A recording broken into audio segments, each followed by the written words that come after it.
चार हिंदुस्तानियों को अमेरिका में गोली मारकर हलाक कर दिया गया। अमेरिका पुलिस ने बताया है कि वेस्ट डॉस मोइन्स में हिंदुस्तान के आंध्र प्रदेश से ताल्लुक़ रखने वाले 4 को इनके घरों में गोली मारकर हलाक कर दिया गया।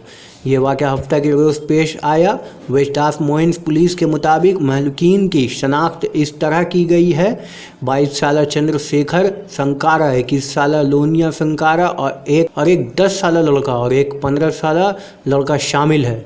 इन सब का ताल्लुक़ आंध्र प्रदेश के घटूर ज़िला से है।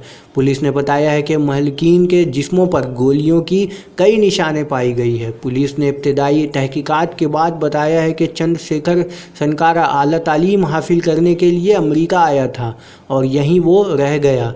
इसके वालिदैन हिंदुस्तान में रहते हैं। क्रिमिनल इन्वेस्टिगेशन के स्टेटमेंट डायरेक्टर मुटेच मोर ने कहा कि संकारा यहीं technology service bureau public safety में काम किया करता था। पुलिस ने बताया है कि इस कत्ल के बारे में भी कुछ कहा नहीं जा सकता। हम अभी हर ज़ाविये से तहकीकात कर रहे हैं।